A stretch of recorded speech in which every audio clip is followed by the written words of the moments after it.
What's up guys, Callum from Westwood Table Soccer here and welcome back to the channel. Today we are doing a second Q&A video for you guys. If you haven't seen the first one, be sure to go back and check it out. There's some good questions on there and hopefully some good tips in there as well. Welcome to the channel guys if you are new. Now this might not be a bad place to start in terms of first videos to watch on the channel. Basically this channel is all about Subbuteo and Subbuteo painting as a more of a specific angle that we look at. But every now and again we throw these Q&A videos in and I ask guys on Twitter, Facebook and pretty much every video I ask you guys for comments and questions if you've got them, ranging from Subbuteo, painting, football shirts, or football in general. And we've got a little bit of everything coming up for you in this one.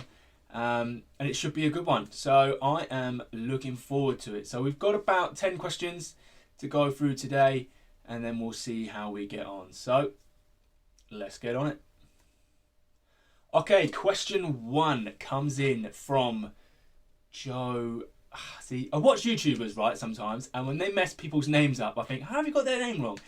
And then I look at this, and I'm thinking to myself, okay, now, it's either Joe Playle or Joe Playley. Now, I think, I'm going to take a punt on it, I'm going to go with Joe Playley on Twitter, and his question is...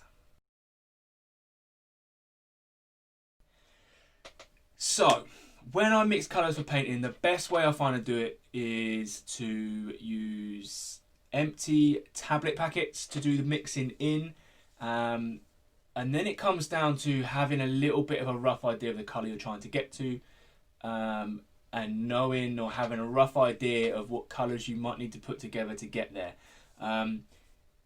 So, for example, if you're making I don't usually give away colour mixes, as I've said before on the channel, but one that's fairly obvious would be navy blue. So if you've got a navy blue and you're trying to make it into a navy blue and you need it and you don't have a 104, then what you would do is use 25 and 33. So 25 blue, 33 black. Start with the 25, so put some 25 paint into one of the little recesses in the tablet packet. Now I use one of my horrible little sticks for that. Do you know what? I'll get you one. I've got some new ones. So I just use basically like barbecue skewers. These are snapped in half, so I get 2 for 1. Use it a little mix, and then use this to take the paint from the pot into the tablet packet, and then that's what you do with the 25. And then with the 33, you only need a little bit, so I just literally dab it in, mix it round, and then wait till you hit that colour that you want. Some colours you can't just add black or white to change them to what you want. What tends to happen is when you add white to colours, they become more of a pastel shade, and that might not be what you're looking for. But the best way, and a lot of it's just trial and error. A lot of my colours I make up. I don't have any formulas of how many drops go into what. I know what colours I use to make most of the colours that I do, but there's no real magic formula. It's trial and error and just using your eyes as a guide on the day to get there. So yeah, that's what I do. The second question is also from Joe then, and it is: the most satisfying kit I've ever painted. I've painted a lot of kits. Straight off the bat, I go to probably the Pescara rainbow kit, the Luigi shirt, mainly because it took me quite a long time to get it right. First and foremost, I had to paint and paint over to get the rainbow lines to go in, and then the black in between, and then the dolphin to come up. It does take quite a long time to get it right, but I think it was 100% worth it. And the reason I would say it was most satisfying is because it took a lot of time. It was very, very fiddly, and then the club themselves got involved on Twitter and retweeted it out. And we still chat now, every now and again, me and their Twitter admin. So, yeah, that was probably what I would say is my most satisfying kit. There's been some really good ones that I've really enjoyed painting as well. A lot of the best ones I'm doing now are coming out really, really nicely. A Sri Lanka kit that I painted quite a while ago. I'll try and get you guys a picture of it, but it is behind glass, so it might not work. But if it did, it'll be here. I'm pretty sure it's there. That was a really good one. I really enjoyed doing that one. And then, yeah, there's so many kits. I've painted a lot, but I would go with the Pescara one. The Wolf kit as well, actually. The Condogno one, that was a really nice one. That turned out really, really nicely. The St. Pauli I did in a recent video. That was pretty good. Yeah, so there's a few that are in there. But yeah, straight off the top of my head, I don't really plan these or script these questions. So that's what I'm saying right now. I could change my mind if I think about it a little bit longer. But I'll leave it there. So we'll leave that question there. Third question then, from Joe. Revolves around football kits. And it is...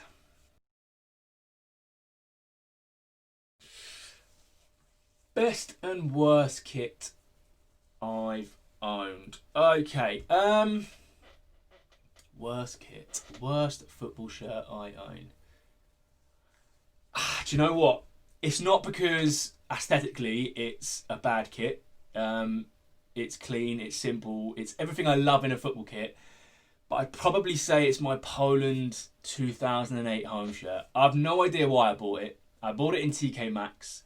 It was about a tenner, which is probably why I bought it. But the front of the shirt's got this like double mesh layer. And basically when you wear it, I'm quite dark skinned, I've got dark hair, I have body hair going on, and you can see my nipples through this t-shirt, through this shirt, and my missus absolutely hated it from day one.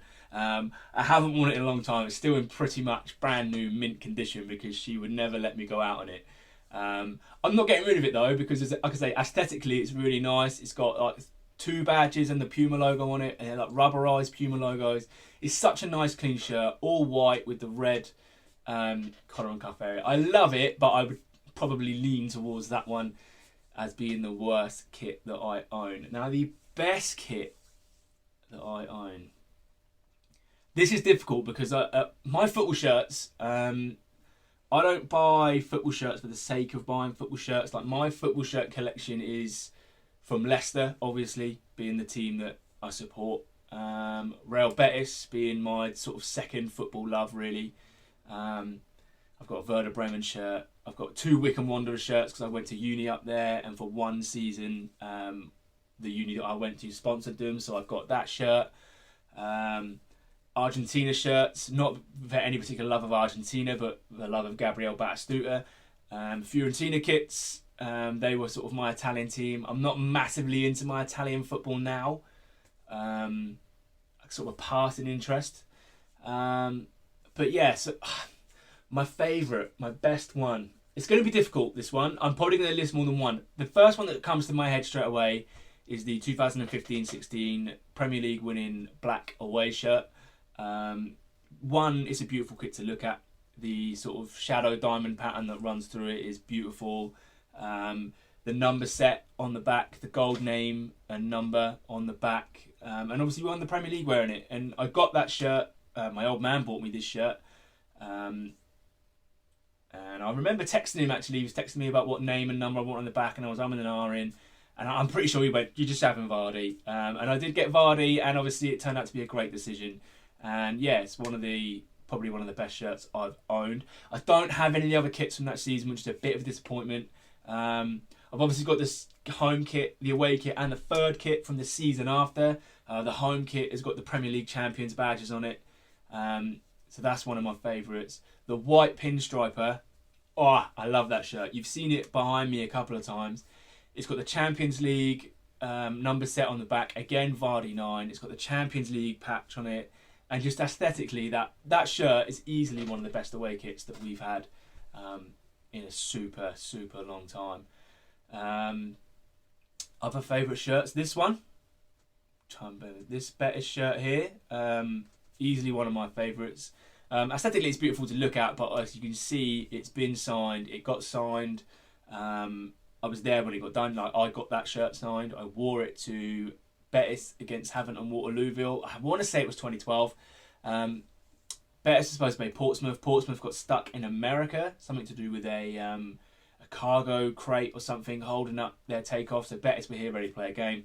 They ended up playing Havant and Waterlooville. It was a real sort of knee-jerk decision to go. It was literally, Betis are playing. They're playing Havant. shall we go? And it's probably the only time actually that my wife has been seen in a football shirt. She wore a better shirt that day. And yeah, I got this shirt signed, so that was pretty cool. My original Leicester shirt, I've kept all my Leicester kits. I still have my first ever shirt. It's tiny. My Steve Walsh shirt, which is probably my second Leicester kit I ever owned, and I got that signed, hand signed by him as well more recently. I think that was in 2012 as well, actually. So yeah, a lot of kits that I can think of that I really like. My Bettest Away shirt with the pinstripes, that's another one of my favourite kits. I could go on all day about shirts, so I am going to stop myself right now and we're going to move on to the next question. Another one from Joe, and it is... Okay, best goal I've seen live. Now, tricky one. I mean, most recently I saw 9 down at St Mary's in October as a Leicester fan. Unbelievable day. The Maddison free kick was decent that day. The Perez back post volley. Obviously, watching Vardy get a hat-trick. Perez also getting a hat-trick that day. And just looking at Leicester absolutely tear a team apart, only for them to come to our place and tactically outclass us not long after. I remember seeing 2 Riyad Mahrez goals. I think it was the final home game, or one of the last home games of the 2014-15 Great Escape season. I'd managed to get 2 tickets, me and my brother. We were nowhere near each other. Riyad Mahrez scored twice, but the main thing I remember from that game is the atmosphere in the King Power was earth-shattering. It was, honestly, I've been to the King Power a few times. I've been to watch Leicester away a couple of times. And you can always hear, when you're at home, away fans. Away fans for pretty much every single club are decent. Okay, they're usually the loudest, the proudest. They sing pretty much all game. But that day, I couldn't hear Saints. It was the first and only time I've ever been to a game of football where I did not hear the away fans once. The noise was just reverberating around the stadium. It was brilliant. Celebrating goals of people you don't know. I mean, I know people that go to football know all this stuff. It's an incredible feeling. So those 2 goals stand out. But my favourite, I think, and it's not even because it's a particularly sort of cracking goal, would be the Steve Howard header in the 2008-9 season. Again, it was one of the really, really late home games of that season. It was a 1-0 win against Leeds. I think had results gone our way that day, we would have sealed promotion that day. In the end, I don't think they did. I think we had to wait until Scunthorpe in the game after. But it was injury time. I think the ball was sort of down by the touchline right in front of us. Not a lot happening. I think that one of their defenders was trying to see it out. Paul Dickoff, being the absolute pest that he was, hassled and harried, forced the corner. It was taken from, if I'm sat behind the goal, it was taken from my left, so right hand side. Max Gradle pings it over, and Steve Howard, honestly, he's gone up, he's bulleted this header into the top corner, and my dad, me and my brother are literally behind that goal, and everyone's gone up, it's gone crazy. And probably easily one of the sort of best individual feelings at a game of football that I've ever had. So I'm going to go with the Super Steve header. And, all right, Steve. There he is. I'm going to go with that one. So that's what I'm going to go with that one. The final question from Joe is this. Can I paint that kit? Yes. Do I want to? No. Will it look like that kit? No. The main reason this one's a no-go is because it's a photo transfer shirt, so it's photo real. I can create the shapes and the colours, etc. on a Speedo figure, but it will never look like that shirt. So no, it's disgusting anyway. I know, I'm pretty sure it's for a good cause, wasn't it? I'm pretty sure they raised a lot of money for charity with this. So in that respect, brilliant shirt. Aesthetically, absolutely horrendous, and I'm not going to talk about it anymore. So that is, I believe, the end of Joe's questions. Let's move on to the next ones. Okay, the next set of questions come in. They're Leeds related. Congratulations to Leeds, by the way, on sealing promotion and winning the championship title. Welcome back to the Premier League. 16 long years in waiting. This question comes in from, and I'm going to have to turn my head to read it, Adam Den 6982795. His question is this.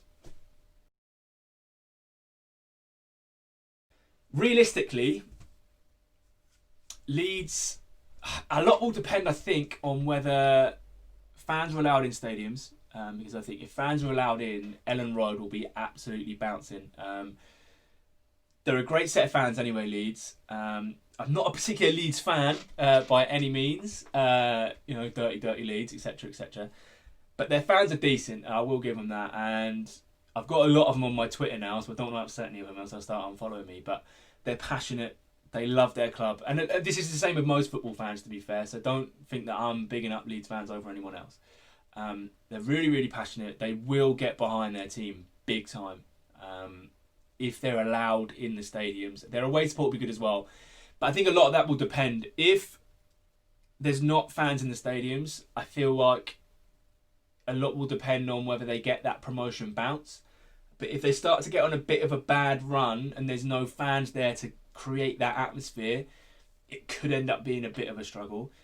Manager-wise, I think they've got probably one of the best managers, I think, outside of like the top 6 or 7 in the Premier League. I think he's very good. His man management skills, despite the fact he doesn't really speak English, are clearly brilliant. The players want to play for him. He's got them working on this real relentless sort of press, high energy stuff that Leicester used to be brilliant at. We're still okay at it now. We're sort of evolving into a different style of team. But Bielsa has really got Leeds playing nicely. Recruitment's going to have to be good. What you don't want to do is spend a lot of money like Fulham did and like Villa did, although Villa did stay up, so fair play to Villa. It worked in the end, I guess. But spending hundreds of millions of pounds on rank average footballers, recruitment has to be good. It's got to fit the system, and I think Bielsa is clever enough, and he's got that pull. And Leeds, I would say, have probably got that pull, being the size of club they are, to bring in those players. But that said, the top 7 or 8 teams in the Premier League are all going to get better. So City, Liverpool, United, Arsenal, Chelsea, Leicester, Tottenham, Wolves, Everton even will be looking to get better. You're then looking at your sort of next grouping down. Sheffield United would be interesting. See what happens with them second season. Obviously, that's a bit of a big rivalry game for Leeds in the Premier League. You've got the teams that just about stayed up. You've got your Brightons. What are they going to do? Burnley, are they going to finally invest some of this money that they've been just raking in for seasons after seasons? Burnley are one of those teams. I don't understand how Burnley... Right, Sean Dyche gets all this credit. He's doing a great job with no money. Well, why has he got no money? What is the chairman of Burnley doing with all this money that the Premier League are throwing at him? The Premier League, Sky, BT, overseas broadcast rights. It's all been piling into Burnley. Even the season they got relegated, they had the parachute payments piling into Burnley. Their wage budget isn't that high. So where are, honestly, hundreds of millions of pounds? Where's it going? They're not building a new training ground. They're not building a new stadium. They're not spending ridiculous money on players. So where is it going? I mean, fair play to Dyche for sticking it out, and but as a Burnley fan, I'd be scratching my head wondering, what are we doing then? Where's our money going? We've raked it in. We should be one of the biggest profit clubs in the Premier League because we ain't spending it anywhere. Where does it go? But yeah, so I think Leeds, if fans are in and they get their home form's good, they would be easily, in that sort of possibly top half if they get a really good run like a Sheffield United this season. But I mean, when you're trying to be level-headed about it, I'm looking and I'm saying maybe between 12 and 16, anywhere in there is good. You just want to stay up this first season. If you can do more, by all means, you'll absolutely be loving it. And if they end up with a great start, January window becomes a big deal again.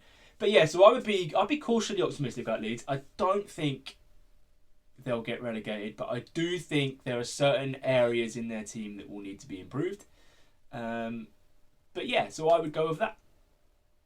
One from Adam then revolves around kit suppliers, and this is it. Okay, now, as I'm a massive Adidas fan, they're easily my favourite sports brand out there. Um, we've had them for a few seasons now. I think they've done a pretty good with our kits, despite the fact Leicester fans will moan about anything and everything right now. Oh, I don't like template kits. Oh, our home kit's just blue. Yeah, our home kit's blue. What do you want Adidas to do with it that's going to suddenly blow you out of the water? They've done a new kit this season and everyone moaned about it. Then we wore it against Man United and everyone's going, oh, actually, it's all right. I quite like it. But yeah, so Adidas do use, like a lot of clubs or a lot of manufacturers use a lot of template stuff. I would expect your home kit to be what they call a global design, so specific to Leeds, similar to how Leicester's is. Our home kit is usually specific. Our away and third kits are usually templated, although I'm quietly confident that one of our away kits this season will be bespoke to just us in terms of design. But I would have thought, I could be wrong, that Leeds will go global home kit, templated away and thirds. Three stripes looks great. I would love to see Leeds go try and get something a little bit with that retro vibe. Including the blue and yellow in the kit, I think would be really, really nice. And that's his most iconic kit. I think it's fairly simple. It's got to be the Germany 1990, isn't it? With the design.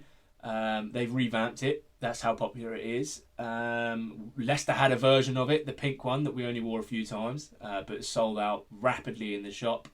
But yeah, so I would say probably the Germany 1990. Obviously the Holland kit with the, I don't know what that is, the geometric design pattern through it is really, really popular.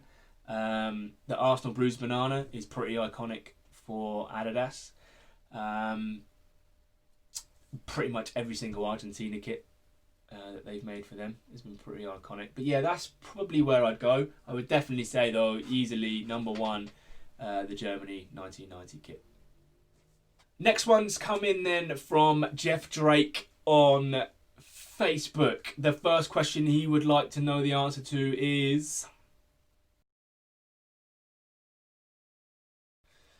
the short and simple answer to this question is no, I would never refuse to paint someone or a team for a particular dislike for them. I have painted in the Forest before, and I did a very good job of it as well. No, I mean, personally, I try and make every single piece that I work on better than the last. It's always wanting to improve on myself.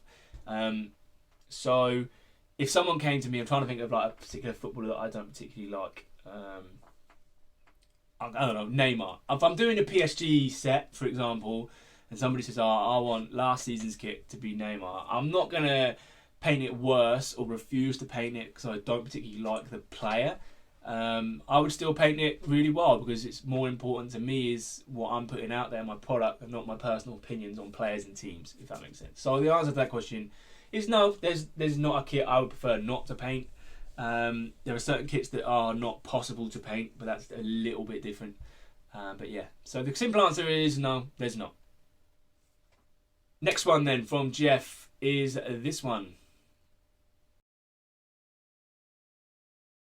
No, I don't create my logo figure for every order. I don't create it for any orders. There are 3 versions of my logo figure. My original, which is up in a frame on the wall there. The second one I painted, which I sent to Stuart after our collab video, and that was a spare moment thing. I didn't plan on spending it to him. It wasn't an agreement we had. I just thought, you know what? Stuart's helped me out here. He's doing a great job for Sputio. He's a really nice fella.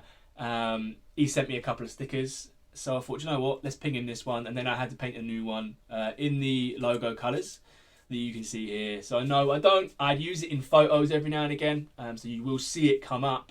But no, I don't create it for every order. Third question then from Jeff is about figures. So let's have a look at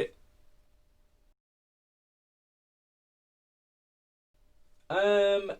Heavyweight style figures over anything else is because that's what I grew up wanting as you know, in my Subbuteo journey, I guess. I'm a 90s child, grew up in the 90s, so lightweight should be my era, but my old man always had heavyweight stuff, and that's what I coveted more than anything, really. I loved the way it looked, the way they sound when they hit the ball. It sounds stupid, but that noise that heavyweights make when they hit the ball is far superior to the noise that lightweights make when they hit the ball. And my dad used to have this like box full of like spare players, like his subs box used to call it. And then he had a table in my brother's room. There's a table set up in my room. I'd have a game on, and if he wasn't in there, I'd sneak in and I'd take, like, say for example, if I was using Leicester, I'd take his Leicester sub and I'd put him on to play in my game because I wanted to use the heavyweight figure, and they usually scored more goals. So that's kind of how that happened. And then in terms of painting, the first way I painted teams was to repaint over heavyweight teams. To get a blank canvas, you bought a Ref 21 Leeds and rebased it and painted it. And then the first company that brought out U-Paint stuff was Swago, and they were using heavyweight style figures. And then that's just kind of why I'm there. It's because that's what I like. That's why I choose it over anything else. I will paint other style figures if clients want 2K10s, 2K4s, lightweight style players, AL1s, example, TCH, whatever they are. If someone really wanted them in a frame, then yeah, I would paint them. So, but personally, and the reason I use heavyweight for most of my stuff is because that's just what I like.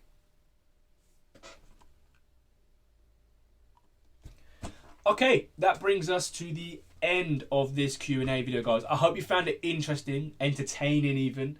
And if you do have any questions that you'd like to ask for future videos, please get in touch using our email, our Twitter, through our website, through the comments down below. I've just got to clean something up.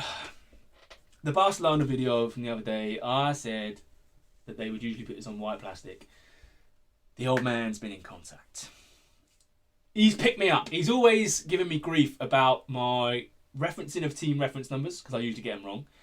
And this time he said, I've never seen a Barcelona on white plastic, son. It would always been flesh with painted socks. So my old man, to me, is like the god of this sort of stuff. So if that's what my old man's saying, they always painted the socks white, then that's what they did. All right? So, Dad, I apologise for getting it wrong. And anyone else who was watching that knew I was wrong, I apologise to you as well. So yeah, Barcelona Ref 19s, always on flesh plastic painted socks. So if you find one, an original on white plastic, non-painted socks, maybe that one's the repaint. There we go. I've apologised. Guys, again, thank you very much for watching. If you are new around here and you haven't already, please drop a subscription onto the channel. It makes a massive deal to me. It's really, really important to help a channel like mine grow. The more subscriptions we get, the bigger we are, the more other people from within that go down the YouTube wormholes will find us. Drop a like on it if you've enjoyed it. Any questions, any comments, or you want to get some work done by us yourself, if you've seen the frames on here and you're interested in getting one for yourself, get in touch. Get online to us, westwoodtablesoccer.uk, or you can email us, westwood.ts@gmail.com. We're on Twitter at westwood_ts. Come find us. Thank you guys so much for watching. See you later. Alright, while I've got you, cheeky little 7-dayer started yesterday. So if you were on the ball, you'd have seen this. We are going to be doing our t-shirts. So I've got Falkirk, Madrid and Westwood.ts here. We're going to be doing these for £15, including delivery, for the next 7 days. So get over to westwoodtablesoccer.uk and get yourself one of these t-shirts for a bargain.